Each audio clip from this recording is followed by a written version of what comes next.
et le 8 juillet ba congolais ba mananzela pour battre les milans. Allez, Samuel Memakabuya, c'est une vaste blague. Ce qui te dit un sérieux, il fallait déjà benganer dans le gouvernement. Et même ceux qui sont députés, na minute, il une action, les députés vont monter au créneau. Un ministre qui se dit être ministre des droits humains, mais à la limite, préméditer que l'intégrité physique va manifester, il va la toucher. Est-ce que vous trouvez ça normal? Le ministre a dit qu'il sa manifestation parce que à lobby, il faut protéger l'intégrité physique de la manifestant. C'est qu'il y aura une répression sanglante, c'est qu'il y a déjà un plan.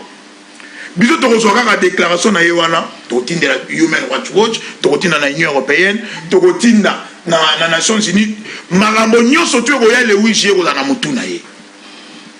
C'est au moins la perception cathartique. Makambo Moutouasalaka aligné attribué au Babatomoussous. Nous avions vu le président Jean-Marc Kabunda, coalition de gauche, la manifestation à Kanlouka. Comment est-ce que des jeunes OEE a manipulé à attaquer le président Jean-Marc Kabunda? Combien de fois tout le monde a Kanlouka qui a terreur? Et dans la bande de envol, et dans la bande de ensemble. Et c'est une pratique que a attribué à l'opposition. Et il s'est dit être ministre des droits humains. On va l'enseigner. Une nation, par définition, c'est une vaste communauté humaine, unie par conscience d'identité commune. Histoire, culture, langue, tradition, etc. etc. Parler de la nation. Et cette nation est constituée par qui? Par 10 peuple. Nous nous reconnaissons être Congolais. Et c'est de notre droit à tout manifester. Nous ne sommes pas régis par le régime d'autorisation. Il y a le régime d'information. Binobo ça la passage en force. Dans 48 lois de pouvoir, Robert Greene a lobby. Il ne faut jamais réformer brutalement. Mais Bino le roi est dictateur, vous allez autocrate. Vous allez imposer tout empire, vous allez imposer tout royaume. Vous voulez empereur ou roi ou si c'est Rebocha Nicolo ya peuple. Vous voulez faire des choses dans force. On a fait si conseiller. Préméditer que ma belle Kozala. Si réellement parler, on allait parler de la nation, pourquoi on peut que ça peuple qui est pour l'année qu'on peut que ça peuple, parce que tu as des manifestations pacifiques. C'est à travers toute la République démocratique du Congo.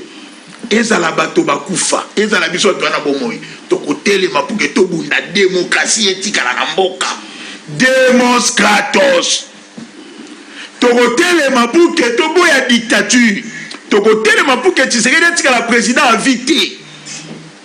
S'il est tambourinaire, yamamoni bakomi ko finisa même na bayaka kaka bolé. Les yaka c'est un peuple brave. Ce sont des courageux. Beaucoup ici, les gens pensent que Mouyaka égale flatterie. Non! Brave! Nous avons combattu les Belges, nous. Il ne faut pas.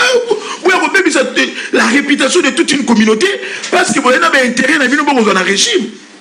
Comment lui, ministre des droits humains, a eu qu'on préméditer que l'intégrité physique, il y a un manifestant et on la toucher? Et vous dites que nous sommes encore dans un régime démocratique. C'est la tyrannie, ça. Parce que, en tant que ministre des droits humains, il faut que le service de sécurité pour que les manifestants soient encadrés. La police est dans la professionnelle. IDPS a la force du progrès.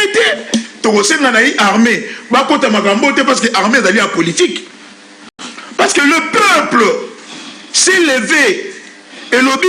Loi nabino anticonstitutionnelle, ça ne passe pas. Attendez que Tshisekedi a promulgué yango constitution pour simbate. Ba matière où les alliés dans article 220 net des droits d'Ormuz ya ba congolais. Toboyi président sa vie, Toboyi Congo et comment et anarchie dans un